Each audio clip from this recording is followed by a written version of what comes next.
wait a minute more. We have distance learning, and so they can take the class being in someplace else. Modern technology. Yep. Okay, let's get started. Oh, okay.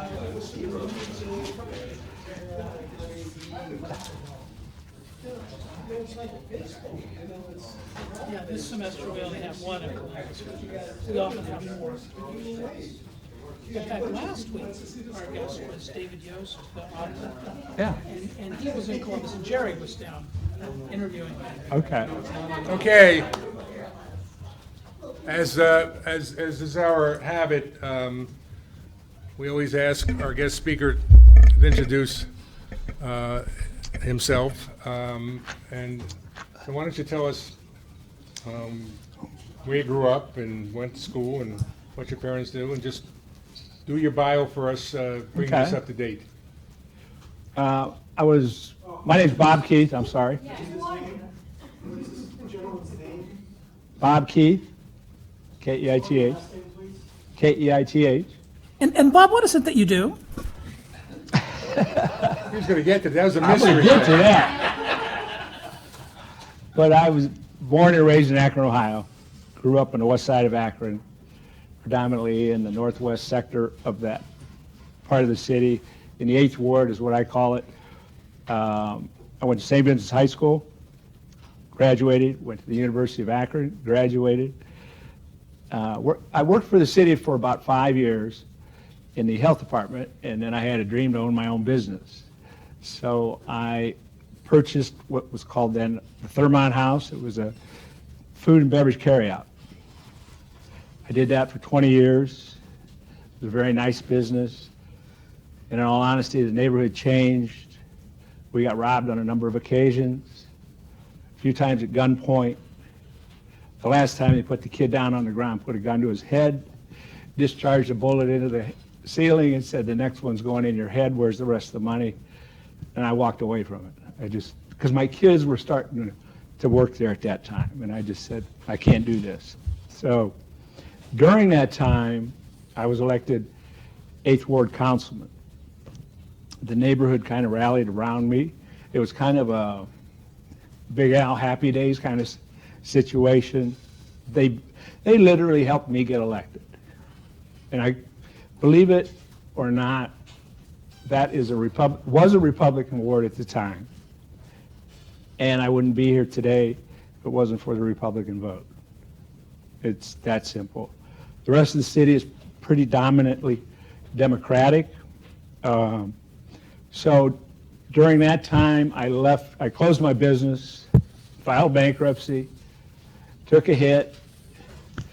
Then I had an opportunity, and I purchased Summit Tailoring at Highland Square. I don't know if anybody's familiar with that business, but I took that on for about 8 years. It was a great business. I loved it. It was more or less high-end men's clothing.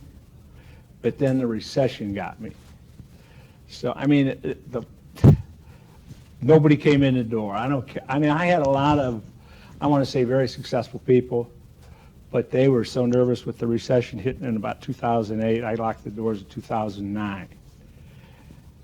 At that point, I was still on city council. I served on council for 6 terms, 12 years. During that time, I didn't win it, but I had the support of my peers, and they made me the council clerk. You're voted in by your peers, but you're a civil service employee after that, because they want to try to keep it kind of silly, nonpartisan in Akron. But so at that point, I've been doing that since 2009, 2015, current today. And I left my council position to become clerk, and since that time, my wife has now become the 8th Ward councilwoman. So that's kind of a brief summary. Okay, let's go back a little bit. And tell us what your parents did, growing up. What kind of work did they do? My dad was a fireman on the Akron Fire Department. My mom was a stay-at-home mom. My grandfather was a policeman on the Akron Police Department. So we've been in the civil service or the service industry for quite a while. And so you didn't initially follow into that, public service. You like the business, like to be your own boss. The business was nice. It's a nice, if you're successful. I mean, so many people went out of business 2008, 2009. It was crazy. I mean, because they just couldn't survive. So tell us, what's the job of the Clerk of City Council? I mean, what's your responsibilities? Obviously, as you said, you get hired by, I would take it, the majority on council, Correct. right? So what exactly are your responsibilities? And the second part of this question is, have they changed at all since when you first started? I know it's only been 6 years, but has it changed at all because of, technology or anything else? Well, basically what my job is, I call it like herding kittens or cats. I try to keep 13 members of council together, organized. I keep all the records of city council, anything that comes into the office, any public records requests, also all the documents, legislation, letters, petitions, communications. That all goes through our office. We have to have permanent record of that. And that's pretty much what we're responsible. Among a host of other duties, I arrange for all the caucuses, the retreats, and like yesterday, I just ran around and got people out of offices into committee, back and forth. I really enjoy it. It's kind of like being the redheaded stepchild. I can't vote, but I still am a part of it. And a lot of times people come in and ask for my advice just because I've been there for a while. How big is the staff? Just 2 other office people. 2 other honest people. And in terms of this past election, is the council now 7-6 and for one party, or how's it, not one party, because they're basically mostly Democrats, but how's it break down now, and are you safe in your job? Oh, I'm safe in my job, as far as I know. I mean, in politics, anything can happen. If they want you, they can get you. But right now, for the last 5 weeks, we've had a different president. We have 4 or 5 people running for president of council right now. They're all lobbying. They're all going into their offices, talking with each other. Each week it changes. So it's going to be interesting. Next week, we should. It's so messed up right now, just due to the fact that Jeff Fusco won his seat at large on council, but he's also the current mayor in the executive branch. Certain people are trying to block him for voting for leadership, which to me, I think is wrong. It's illegal. He won by the election of his peers, but because normally our voting for council leadership is the last meeting of the year, which would be next week, the 14th, excuse me. So, When does the term end? The president council term end? well, you go through the end of the year, Okay, so technically. technically, he's But our not a last meeting's he's the not a 14th. councilman. Right, So the people will be voting in He's this the mayor. meeting, he's the mayor, not a councilman, right. even though he'll be a member of the new council that's voting for a new But they president. don't take effect until January 4th when we come back, or January 1st. So why don't they wait till January when everybody's sworn in? That's what we have legislation on the books right now to change. The rule is it's the last meeting of the year, which is December 14th. It's in our council rules. And they want to, a certain group is pushing that forward to make sure we do that on the 14th to stop him from voting. We have a piece of legislation that I read in the other night that allows us to be sworn in, but leadership positions will be chosen after the first of the year when Mr. Horrigan takes over and Jeff Fusco comes back. And the people who will vote on that, up or down, are the present members of council, not the Correct. new council. No. No, they're not. No, they are. They're the old council. The old council, okay. Now, how many members of the old council are not in the new council? Say that again? How many members of the present council will not be in the new council? Oh, you'll have 3 missing. Okay, so these three are going to be voting on something in the future, and then I can That be doesn't have closed. anything to do with them, right? So what's your read on this right now? It's a mess. I mean, everybody has 4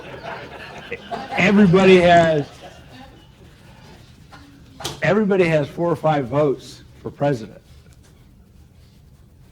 And you need I seven. just remember Dave Bryant came in, and when I was a brand new first week, he said, there's only a couple things you got to understand.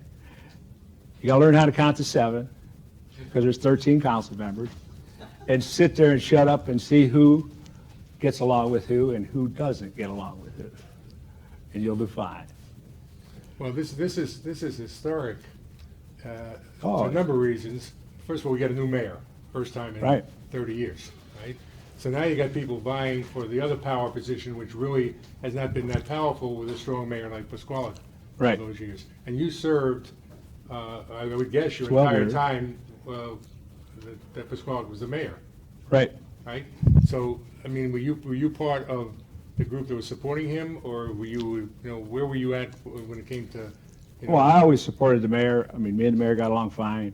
We had our differences, but we didn't have him in public. We had him in his office or in, closed area. I mean, I remember one time he wanted me to pick out the brick for the new community center. And he had like 8 bricks on the table. And I said, well, I like that one. He said, well, I like the red brick. I said, take the red brick. I'm not going to go bat for that.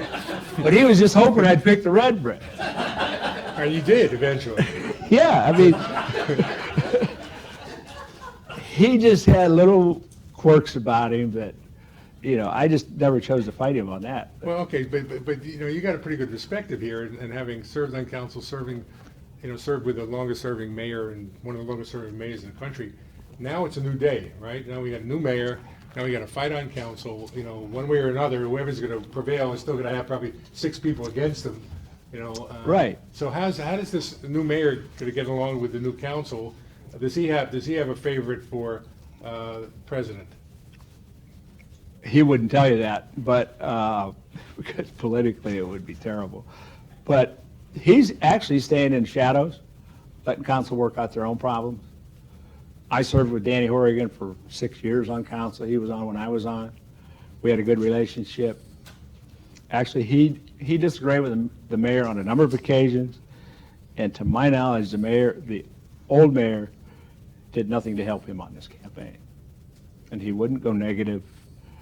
Don's style was to go negative. Danny, and I call him Danny, the mayor would not do that. And he did it for a reason, to prove that you can win an election without going negative. Well, who's he going to go negative on? I mean, you can go negative on anything. Competition's pretty weak. Right. So it wasn't necessary to do that. Don did it because that's the way he felt when he got up in the morning. It's like he did something negative that day, it wasn't a good day. So what kind of issues, does council face, that other than the, more global issues? I'm thinking about a city council member, and you were a ward member, and Right. as you said, it was a more Republican ward at the time. Now it's the largest voting ward in the city, Sure. isn't it?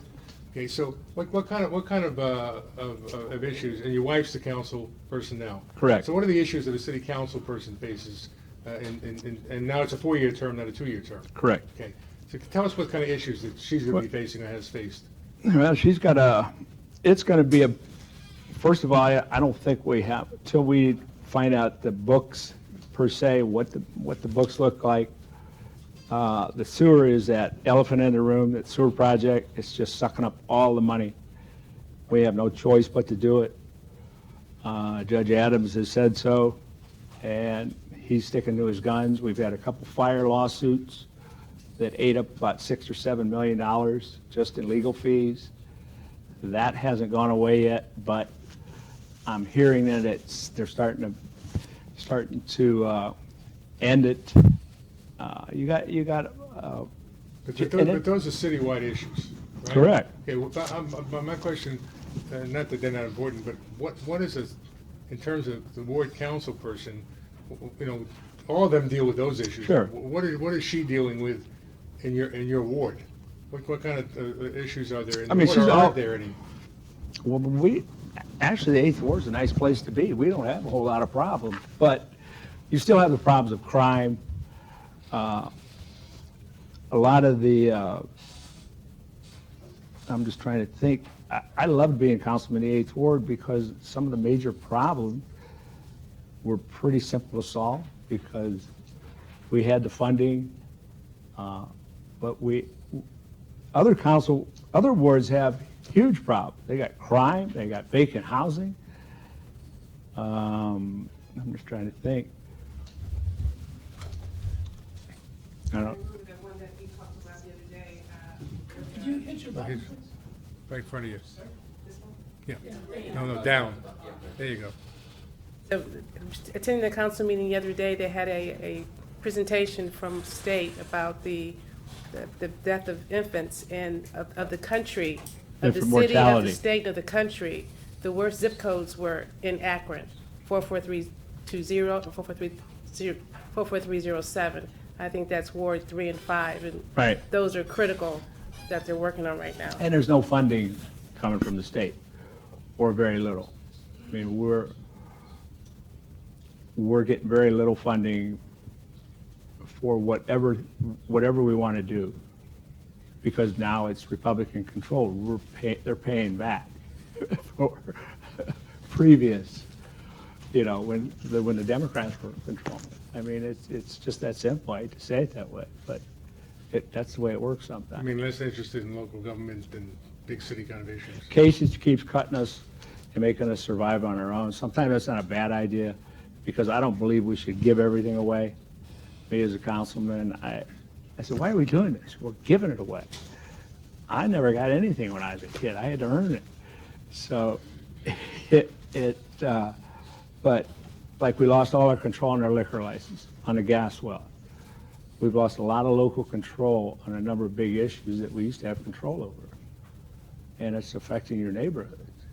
I mean, if you have vacant land next to you and 20 contiguous acres, the gas company could come in and drill a well in your neighborhood. They're trying to pass a law now where you can drill gas wells in the metro parks, but not in the state parks. Isn't that interesting? I mean, it's unbalanced. And I don't know that there ever is a perfect balance. But those are some of the issues that are, and crime, we finally came back up the force with our police department, but their cars are deplorable. They have over 100,000 miles on a lot of their cruisers. I mean, I've heard a story where they get out a roll call and they run to the garage to see who gets the nicer car. But I mean, we have to fill in those gaps. So the first thing that the new mayor is going to do is call for a tax increase. He didn't rule it out. He said it right in the beacon. I mean, I don't know if that'll pass, but, Does the tax increase have to go to the voters? well, we can do it on council, and I don't think council would pass it, today's council, because of the bickering going on. But the bickering, you're expecting this bickering to be even worse than ever, as opposed to, in the past is, because the bickering now has got to I mean, it's a 7-6 council, but you don't know who's going to have the 7-7 yet. Right. I mean, each week it changes. Who are so we can follow this, who are the candidates, if you will, for council president right now? Fusco's a candidate. Fusco's a candidate, Bob Hoke, Linda Mobian, Donnie Kamer, and possibly my wife. And that's another whole issue, because I'm the clerk and I report to the president if she were to become president. How'd that go work? I said I'll report to her now anyway, so it's no big deal. I mean, it's pretty simple. Just do what she tells you. But I mean, I wouldn't have a problem with it. But they're making it an issue. So I think if the vote were today, my personal opinion would be she would have the vote. But If you got 5 people and they all got 5 votes, and they're not 25 people on there, there's some people that are. some are lying. Yeah. Not unusual. Questions? Alex? What's the relationship look like between municipal government and the county government? How's that relationship developed over the years? Because we have a very unique county government We in do. Summit County. And we actually work very close with Russ Pry and Summit County government. And actually, their districts overlap with our wards. So, and Russ and the mayor got along very well, and they work in cooperation with each other for whatever initiative they're doing. And Danny worked obviously for the Summit County Clerk's office, so I think that relationship will stay pretty much the same. At least I hope it will. Questions? Doug? Can you talk at all about any of the influence you may have? You touched on your advice you give, but in your position, can you touch at all on? Do you have much influence on sort of the policy that's delivered, by the City of Akron Council, and sort of just beyond any sort of just anecdotal advice you give, but in your role and the role of the clerk, what influence you can have on the decisions that are made? I don't know that I have any influence but I'll give them the good, the bad, and the ugly, so to speak, for whatever issue. Just from my experience, I'll tell them this might sound, well, a good example was that construction company that former mayor, it's still on our legislation list to form a construction company. I said in first theory, it sounded real good to open up your own construction company. But then I said, and a quick story that my son is in construction in Canton with Beaver Excavating, which is, they employ 1,200 people. I went down for sibling day, went to meet the CEO and owner of the company. He had a picture the size of that wall of all of his equipment and employees. He goes, "You're the politician, aren't you?" And I said, "Yeah, I was, but I'm the clerk now." He said, "Go up and look at that picture and tell me what's missing." And I'm looking, and I know a little bit of equipment, not a whole lot. He goes, "There's no cement trucks in there." And I said, "You're right." He said, "Stay out of the cement business. You don't belong in it. It's a private sector." And I relayed that to a couple of people on council. It started to flip the other way. It was supposed to be a thing where they were going to create jobs, but if you don't know what you're doing in the cement business, you'll get killed. And it's still, nobody will touch that piece of legislation because they don't want the negative that's going to come from it, if you understand what I'm saying. So, but I give them the good and the bad and let them make a decision, whatever it is. It could be something very simple, or what I want to say is complicated, but like that construction company. First, it sounded great, the way he put a spin on it, the mayor, the former mayor. And then once you see through it, it's not a good decision. Why would anybody want to be an Akron City Councilman? You want to help people. I mean, if you're in it for your own personal gain, you're in it for the wrong reasons, as far as I'm concerned. I mean, some people want to make a career out of it. They want to move up, state legislature, possibly a congressman, which is like me being But city council is a part-time job. correct. And what does it pay? About $33,000 a year. Okay, so going to Columbus, you get a $20,000 Bump. increase, yeah. But I mean, anybody that's in council, when I first came on, always had a regular full-time job. So it was kind of like part-time. Well, how many of the 13 are full-time council people? With the new ones coming, there's only probably a handful that have a full-time job. I want to say 4 or 5. The rest are there on a full-time basis. And if you know this, how old's the youngest member of council? I'm going to say it's Margot Somerville, and I hate to say her age wrong. She's in her 30s, I believe. And Okay. how many males and how many females? it's going to change. That balance is going to change. Actually, there's only, I want to say, 4 females and the rest male. Young males. I mean, the new council will be It'll 4 be males. yeah, you know, I mean, when my wife took my seat, I said, "You realize you're getting into a men's game? This is the boys' club." And she said, "I'm not afraid of that." So, she's pretty feisty. Is there anybody on council, new members, that we ought to pay particular attention to in terms of, these are people, you know, you've been around a long time and you've seen people who, I'm presuming you said, watch this person, they're gonna go someplace, you know, they're a potential star. Is there anybody we should be keeping an eye on here?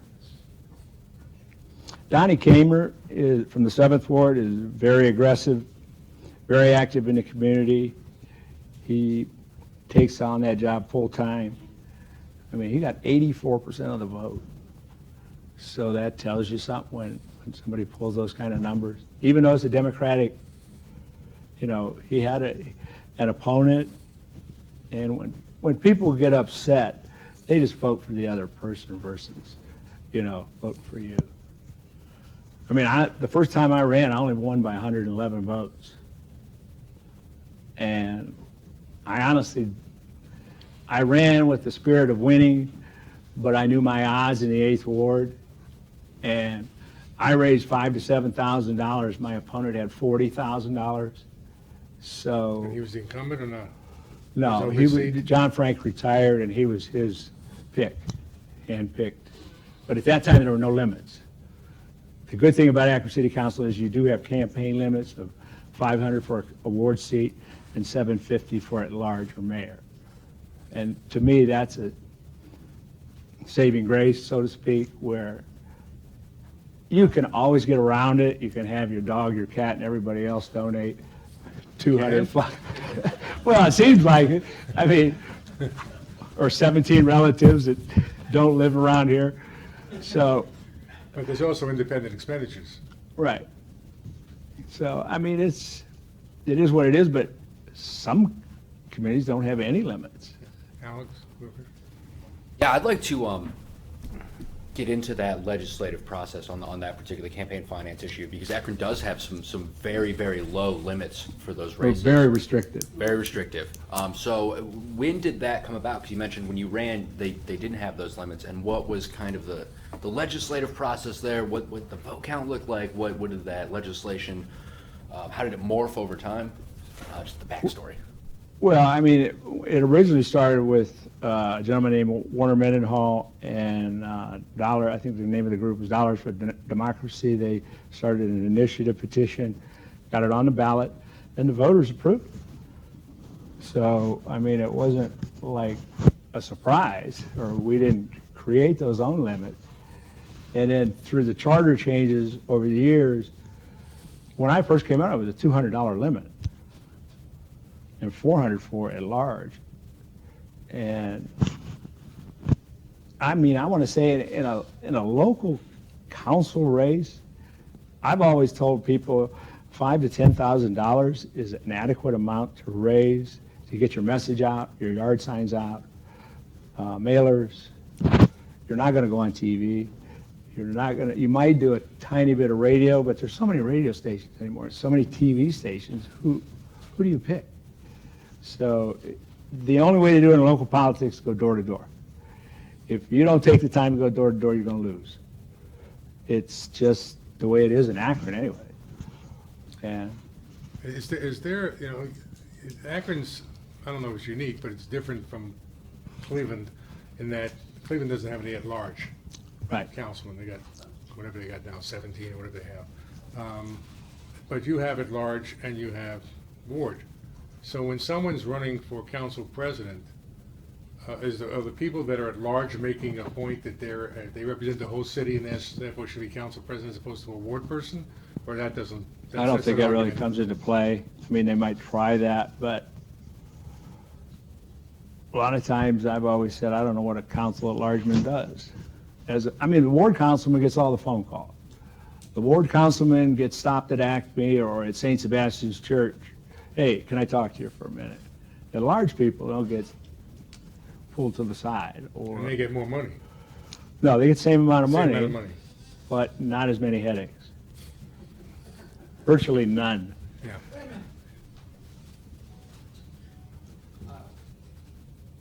So when I was working down in city council in interning, I had noticed that, especially up until this year, that a lot of the council members were individuals who had been holding the seats for a number of years. Correct. And/or the seats were split kind of in a family dynamic oriented way. So do you think there is value in fresh perspective in new members coming upon council? And if so, what would be your advice to especially young individuals who have interest in serving in some type of fashion on city council? Well, I mean, there's definitely, I forget, my wife's opponent called it the Keith Dynasty, and I'm sitting there going, what the hell is the Keith Dynasty? I mean, it's kind of funny, but I never put it together that way. So, I mean, there is an advantage with name recognition. It's very hard for a young person to break in because of name recognition. But if you don't do your job and you don't respond to your constituents, there's no reason why you can't win. Donnie Kamer, I remember, knocked off Tina Merletti. She was very strong in the 7th Ward. He worked his butt off, going door to door, hitting houses 2 and 3 times. And people just said, hey, he's been in my house 3 times. Obviously, he wants this job. And I want to say Tina kind of took it for granted, didn't answer some phone calls. And that's how you break in, so to speak. And it's tough. I mean, Tara Samples broke in over Kenny Jones. Kenny Jones didn't do his homework. I said, how you doing out there, Kenny? Oh, I'm doing great. I'm going door to door every night. We went out in the ward. I drove around the wards to see who's doing what. And Kenny, she had 3-to-1 signs on him. And I don't think Kenny was going door to door. He just kind of took it for granted that he might win. And he got bumped. So, I mean, there's case after case where the young kids are, I call them millennials. I said, don't you come on the 3rd floor. So. You mentioned they make, what, $36,000 a year, a councilman? Councilmen make $33,000. $33,000, okay. And are there benefits behind it? Yes, everybody gets full benefits. Okay, and about what percentage of that is of your $33,000? About 50% additional? Well, I know it costs us $15,000 per employee. Okay, So- pretty close, 50%, that's, yeah. And how many hours a month do they work? A month? Yeah, I know my wife puts in over 30, 40 hours a week. Now, that's not every councilman. But with all the technology, when I left council, we were just doing laptops. okay, how many hours are they obligated to work?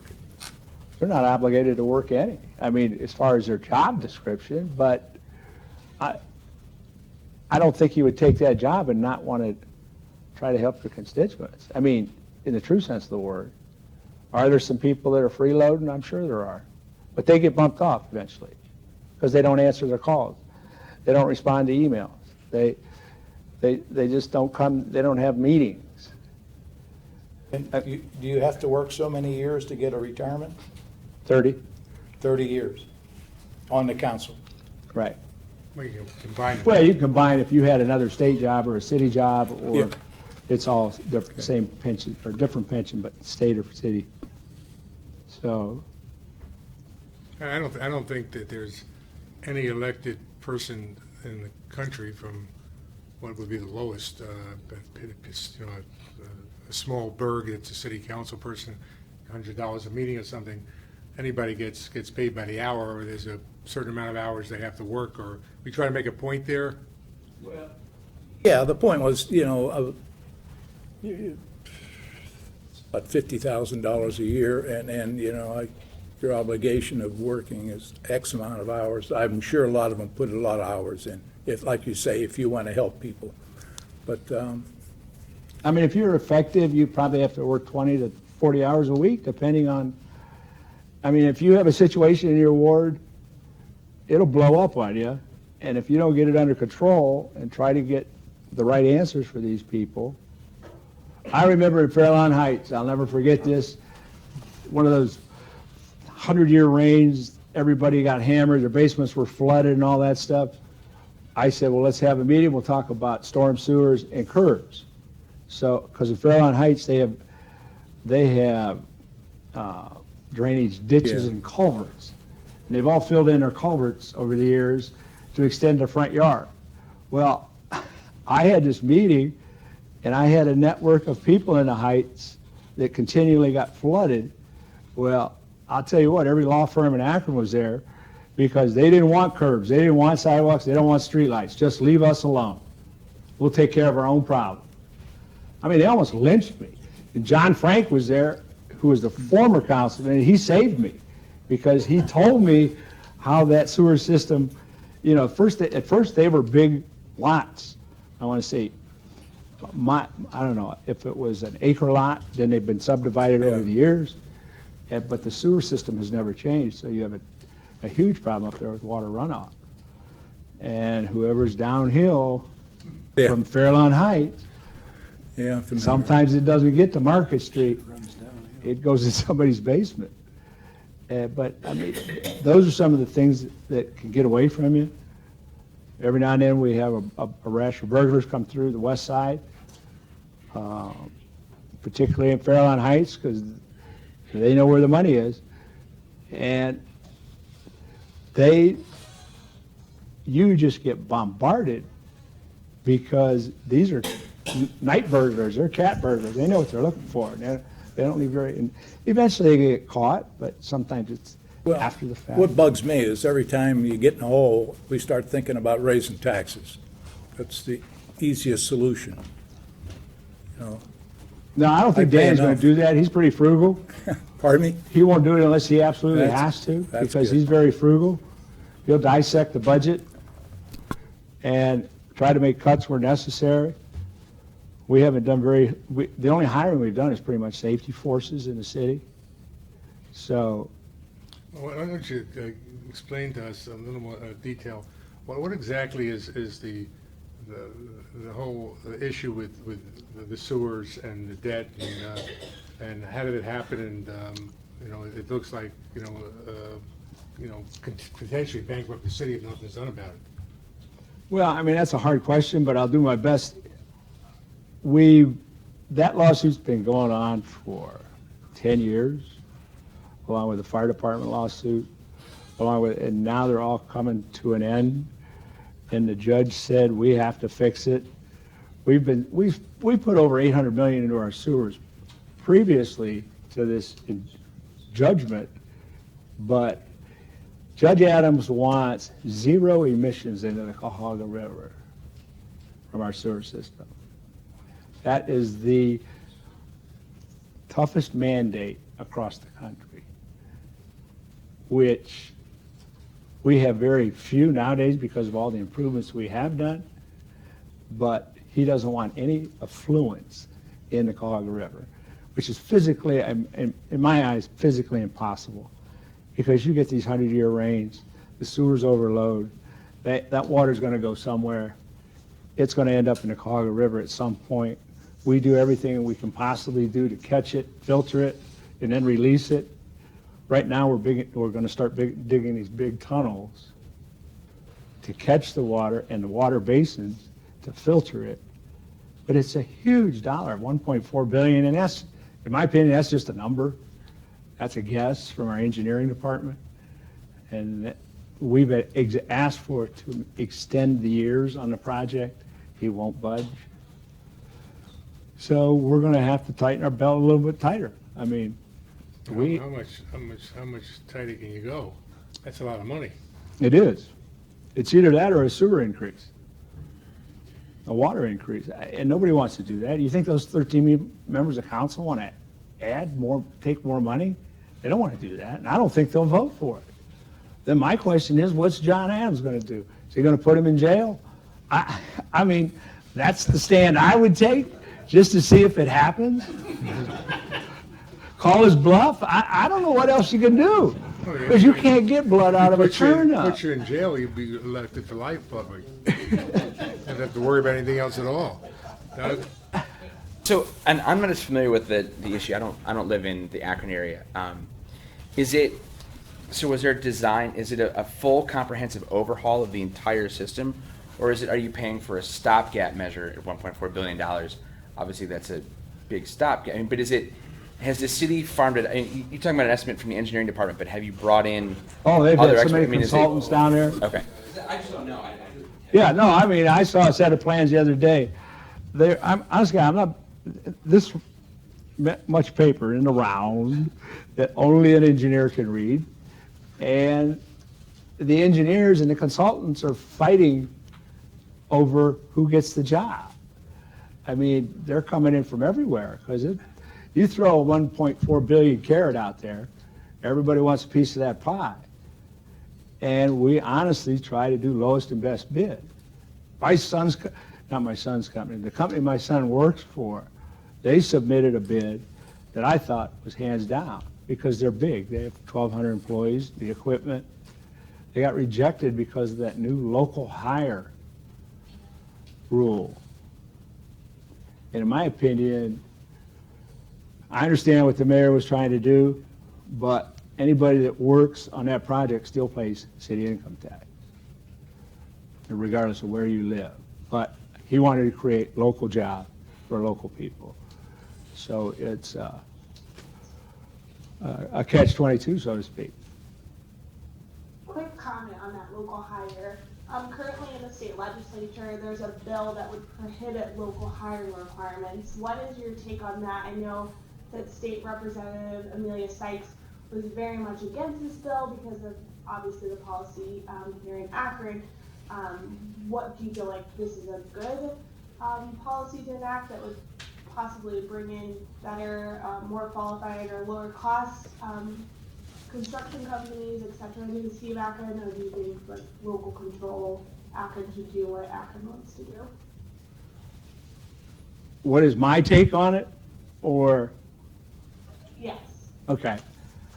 The way I look at it is, like my son's company bid on that some of those particular projects, they got bumped because they didn't have enough local. But from what I'm hearing, a lot of these companies, local, don't have the manpower and some of the equipment to do the job. But that's another situation in Columbus where they're trying to take away some of our own home rule, which I think is wrong. But Columbus thinks it's right because a lot of those lobby dollars are from contractors outside the city. The Ohio Contractors Association is pushing that initiative in Columbus. So, I mean, there is so much construction going on in Akron, Ohio. If you're not working in the construction field, something's wrong because they can't get enough, my son's company in Canton can't get enough operators. First to pass the drug test and be skilled. And they're very finicky on who they choose. So they're down to like a D operator. And I said, what's that? He goes, well, it's a warm body. You give him a shovel and put him to work. And because, I mean, if you drive around, you have to be upset by all the rerouting you're taking to get to work or whatever. So but I think the city should be able to hire whoever they want.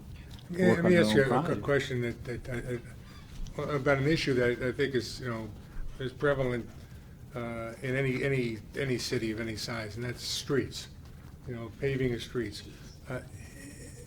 How does it work in Akron? Is there a plan and this ward is going to be taken care of, and then this ward, or is it not by ward, it's by street? And how are those decisions made? When I was a councilman, I would rely on citizens in the ward calling me and say, my street needs resurfaced. I put it into our public service department. They go out, they look at it. They actually analyze the road on a 1 to 10 scale, put it into a formula, And then depending on how many dollars council budgets for road repair, asphalt repair, whether it's patching or whatever. I mean, there's 3 different programs in the city. I don't think you want to go into that, but there's full depth improvement. You dig down that far, replace everything, partial, and then just surf it.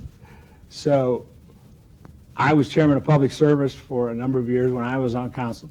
My number one priority was roads, because I remember the mayor telling me when I was a young councilman, people want to see 3 things: flush the toilet, nice smooth ride to work, and the lights go on when you get home.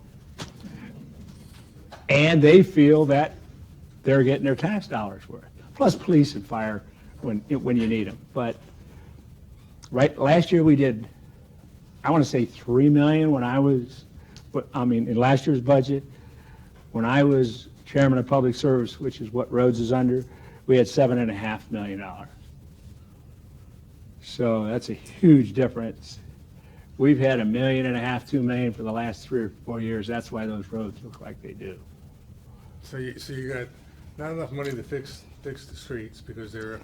Well, it depends what your priorities are when you do the budget. No, I understand. So, but you just, I'm taking for granted that flushing the toilet is still not a big problem. So streets come up to number 1 based on the 3 Right. things you just gave us, right?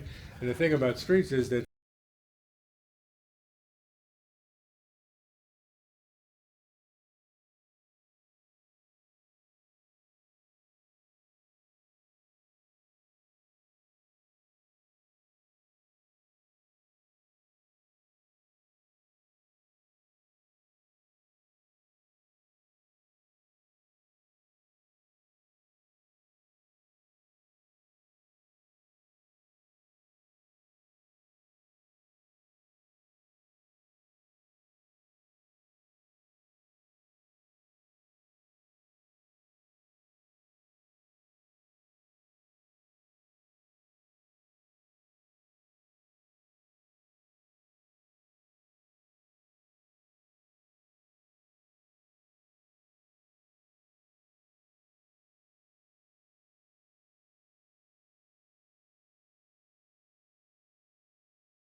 came over about an hour later and said, "Is everything okay here? Somebody tried to break into my house while I was gone." So evidently these kids had gone from door to door asking if so-and-so lived there.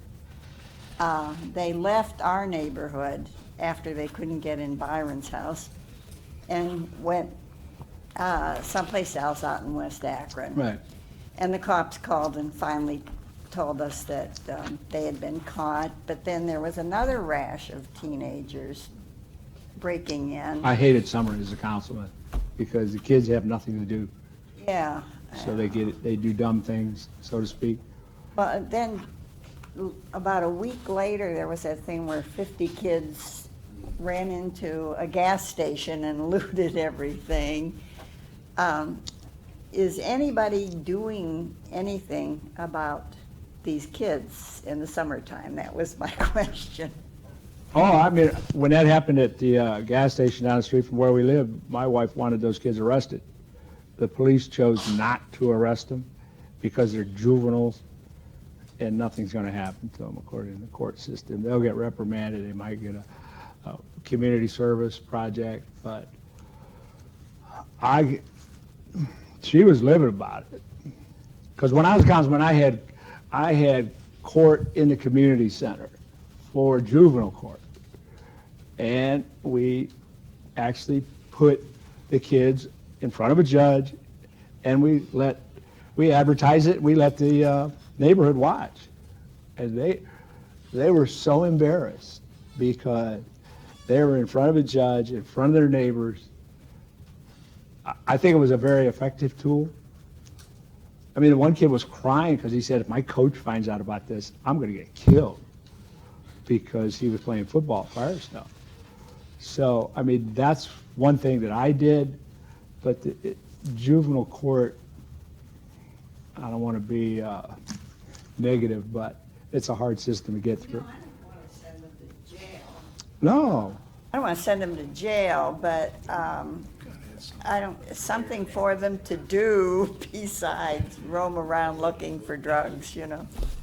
Well, I mean, when I was a They were kid, and when dressed you were a kid, nicely. And I played football, baseball, I played all different kind of sports, was active in different groups. But my parents, a lot of it is single parents, both parents at home. My dad didn't give me a choice. He said, you will play baseball and you will enjoy yourself. And I did. But I mean, I didn't have an option. At the University of Akron now. I mean, I didn't have an option.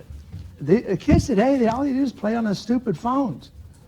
I mean, I'm an advisor to a local fraternity here, and I look around the fraternity when they have a meeting on Sunday evening, they're all playing on their phone. I just got a box and collected all their phones. I said, I said, then leave, get the hell out. And they all gave me their phones, and we got the business. I mean, normally it would take about an hour. We got it done in about 35 minutes. But it just drives me nuts. I mean, someone mentioned the St. V. Hovind game. I looked around, and all these kids are on their phones, just playing on their phones, and they're not even watching the game. And yes, sir. You do know that adults over the age of 50 are the fastest growing segment on social media, right? I'm not against it, but just listening to some of your comments about, some of the issues in Akron. I want to know, as somebody who's a member of the Republican Party, are you concerned at all that some of the failure to act or the state not acting on some things is because the power in the state is so removed from urban areas? And really, if you look at the President of the Senate and Speaker of the House especially, so far removed from a place where people actually live, and could actually stumble into kids, trying to break into a house for drugs. Is that an issue, and is that something that the Republicans should really look at as these issues become more prevalent? And is that something that you're concerned about as a Republican? You kind of lost me there as far as what do you want? So is the concern? So yeah, I didn't really say that very well. When I think about it, the power structure in Columbus. I thought you were. I thought you said you were. Never mind. He was I would have to say I'm as He was elected in the Republican ward, but he's not a Republican. But in a lot of aspects, I think like a Republican, when we start giving stuff away, we start, nothing. My dad always told me nothing's free. You got to earn it. And that's the way I've grown up. My kids have grown up the same way. All right, so let me rephrase it then, because I think it still works. As the clerk of council for one of our larger urban areas in the state, wouldn't it be beneficial for leadership in the state of Ohio to be more in touch with our urban areas and the issues around even suburban areas? It would be beautiful. I mean, if is that it happened? Okay? I don't know that it would, though. That's not what the question is. I mean, I just don't see. I don't think I've ever seen a Republican senator or House representative in our chambers, if that means anything. I mean, I've emailed Frank LaRose 3 times.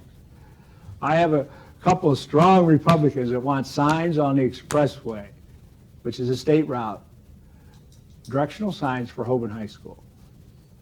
I've emailed Frank LaRose 3 times, called his office once, being that his brothers and part of his family went to Hoban, the other half went to St. V. I've never got a response, and that's sad. And all he wants is some directional signs, because 70% of Hoban's enrollment's from outside the city. So a lot of times they have functions and games and that kind of stuff. It's in the center city of Akron, and it's very hard to get to. You got to go up Fifth Avenue to get there, and I can't get a response. So I thought that would be he could be very helpful in that situation. And I don't know if it's because I was a Democrat and they didn't call me back or what. But to me, when someone called me on the phone as a councilman, I never asked what party are you. I don't want to defend Senator LaRose, but if you called his office, and I don't think he has staff in Akron, he has staff in Columbus, and most likely the people that work from Columbus are not from here. But after class, I think I'll give you a cell phone. Okay. Call his cell phone and see what happens. I saw him in an event, and he said, "Oh, that's no problem. Me and Tom Sawyer will partner up and we'll get it done." So then I followed up on it, and it just fell into the black hole, is what I call it. When you call him on his cell phone, you'll think you get his attention. I mean, I've met Frank. I like Frank, but I was disappointed with And the they're response. playing in the state championship, right? Or the Right. semifinals, and nobody can get there. Well, He it's lives right in Columbus. It's in Copley. Columbus. It's in Columbus. So, Other questions? Dr. Green? This last year, it's been really interesting in Akron politics. And you had kind of a ringside seat for, the long-serving mayor deciding not to run and then so forth. Could you just walk us through your thinking during that year? I mean, we've had 3 mayors, and we're going to have a 4th one in January. What was your perception of all that big change? I don't know where to start, but it started. I remember that day vividly when Mr. Pasquale or Don Pasquale disinvited Bob Hope to his State of the City speech.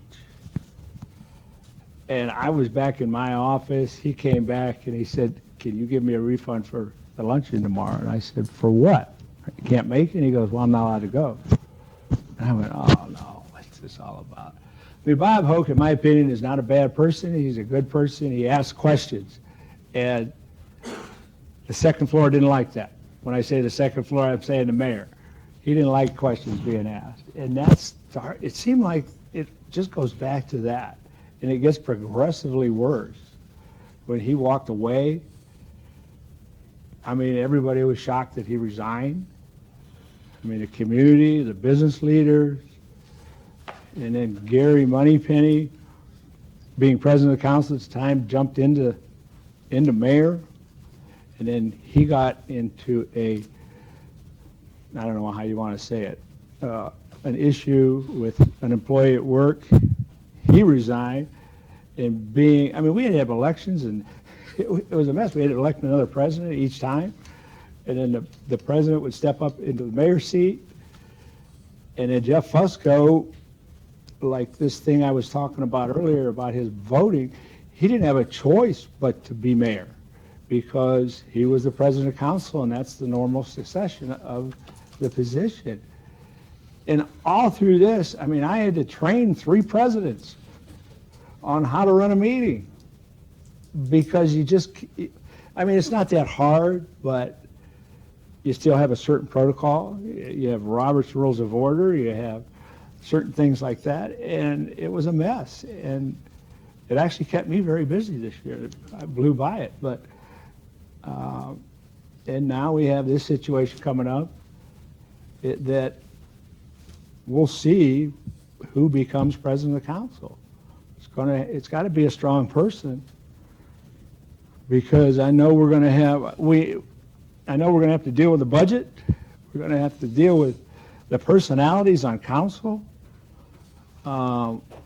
It's sad, but we'll get through it. I don't want to sound like it's doomsday, and the strong will rise and the weak will fall off because they're going to have to. So, and we have 3 new people coming in that have, I mean, Veronica Sims, she was on the school board, but the school board is nothing like council. I mean, and I'll try to sit down and talk with her and work with her. I have every new councilman come in my office. I tell them what I think they should understand, and I give them that same old thing that councilman gave me. You got to learn to see who likes who, and you got to learn to count to 7. And some people don't understand the purpose of lobbying, your vote. They just assume because I introduced a piece of legislation, they're going to support it. And I go, it doesn't work that way. You have to physically express what you want in the legislation and see if you can get 7 votes. If you don't have 7 votes, nothing happens. So it was a rough year, but it was an interesting year because I learned so much in about 6 months that I said, can we do that? I mean, we relied on our law department a lot for a lot of different situations. But you had just in terms of a personal, reaction, here you are, and all of a sudden you get the word that the mayor's resigned. Right. Okay, so that's a shocker, right? If he would have said, I'm not going to run for re-election, that would have been That's different. all he had to say. Right? No, but he's leaving, right?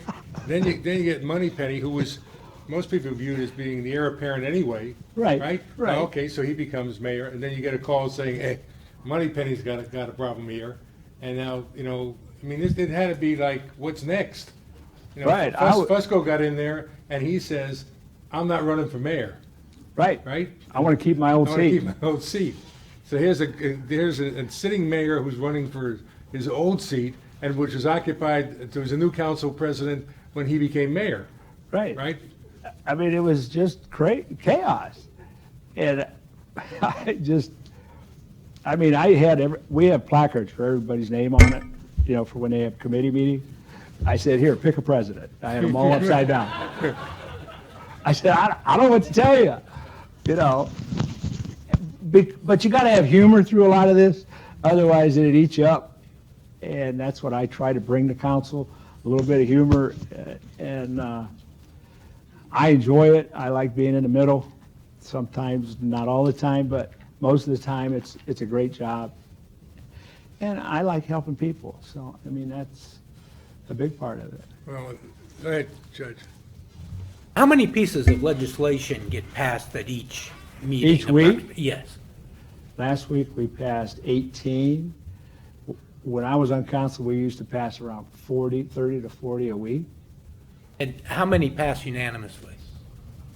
Most of them. Yeah. I mean, we have that rule in council where we don't have to read it in 3 times.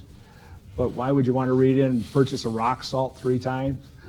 So you can suspend the rules and rules of council and read it in once and vote on it, which is a nice option. Some communities have to read in no matter what 3 times, which to me wastes a lot of time depending on what it is.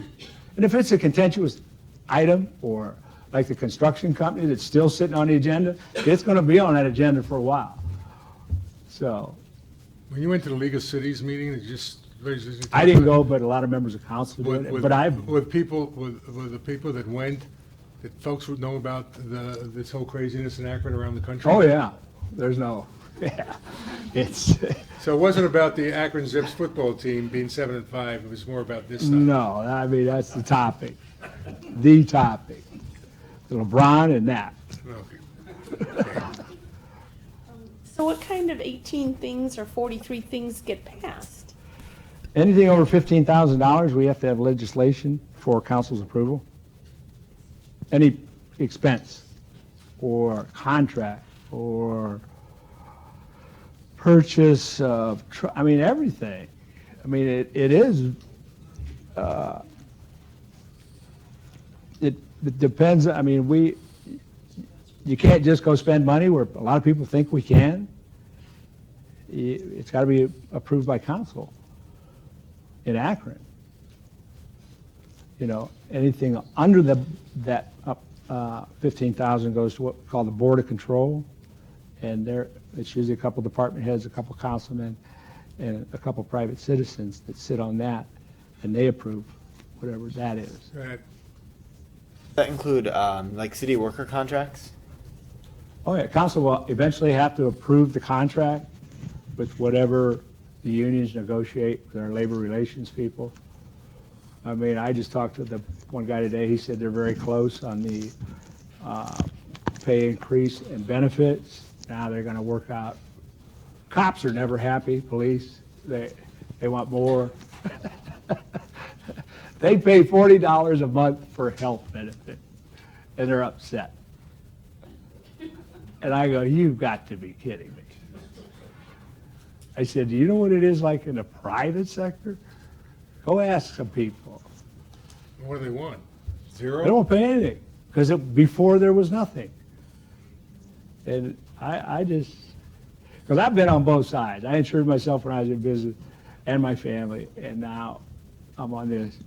I'm not complaining one bit. I've been there. Brandon? So I'm familiar with the composition of city council, and I'm curious to find out, is there an existence of almost a race-based coalition within council itself? And if so, how does the existence of that coalition impact the ability to get things done? Yeah. No, I mean, I'll be upfront and honest with you. I call it the Black Caucus and the White Caucus, +1, because each side has, the White Caucus has a black member and the Black Caucus has a white member. And that's how split it is. It's pretty cutthroat. I've never seen it like that. The 12 years I was there, I can't recall an issue where we had that problem on top of everything else we had. And a lot of it's ego, a lot of it's, I want to be the boss. I want to be president. I mean, Bob Hook jumped in. But I keep saying to everybody, and they don't think, Pasquale's gone. Forget it. Get it over to your head. Let's start fresh. Try to start fresh. And Michael Williams is gone. Then Michael Williams will be gone. Now, Michael Williams did his best to stir up the pot a little bit. Sometimes it was a good thing, sometimes it was a bad thing. And he never knew how to change that. He would always just, we had a rule in council, you speak for 5 minutes, and no president would let me enforce it, because councilmen can only speak 5 minutes. I've seen him go 10 minutes, just all over the board. And he's very good on the floor, he knows Robert's Rules of Order. And if someone were to read the rules, they would have stopped him from doing that. But I'm not going to embarrass a councilman on the floor of council. That's not my job, that's the president's job. But there is that division, there's no question. And it's sad. Dottie? I'm just curious if you have heard any rumors about who's going to get Danny Horrigan's job as clerk of courts. I'm hearing Sandra Kurt. But it's early yet. You know, it's a temporary appointment till she runs, but I don't know if she can keep the seat. That's just my personal, she quit as the 8th Ward councilman.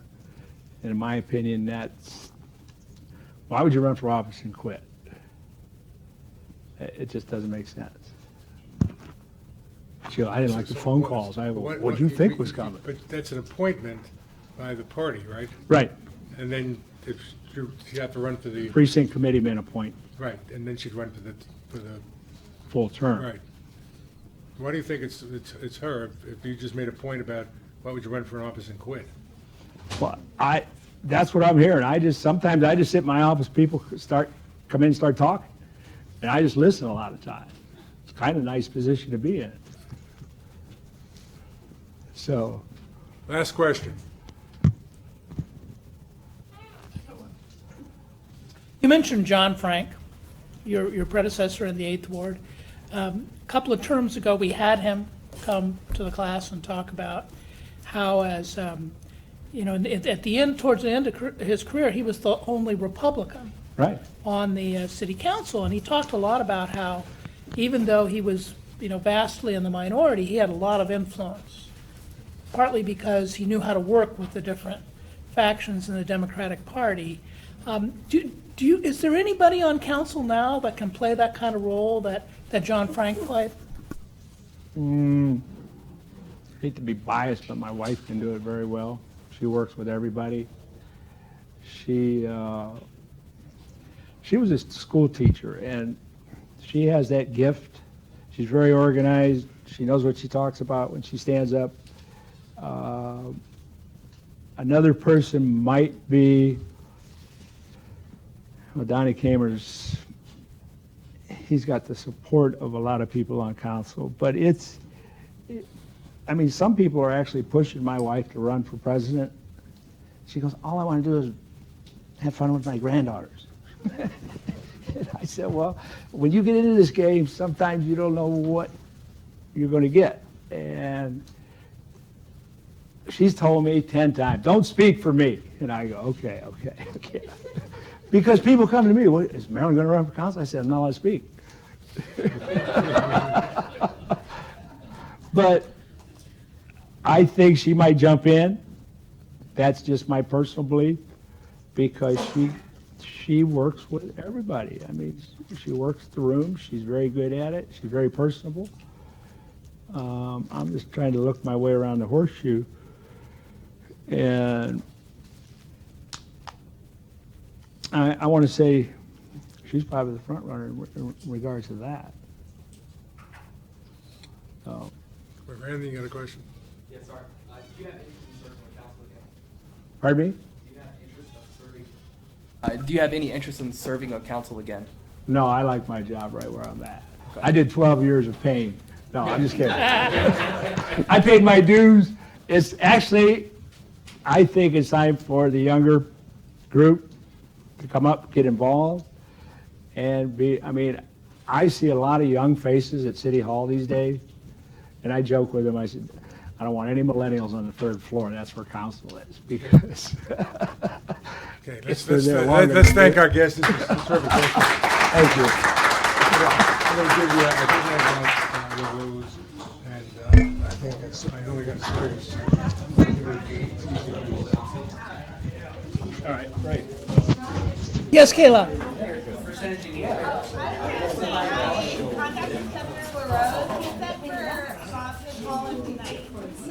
Okay.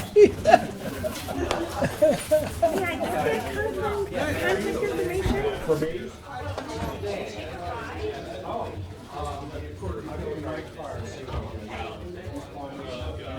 One of the chiefs or captain.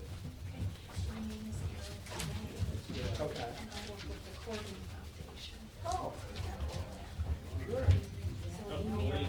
Oh, Delaney's class. I don't know if I'll be there.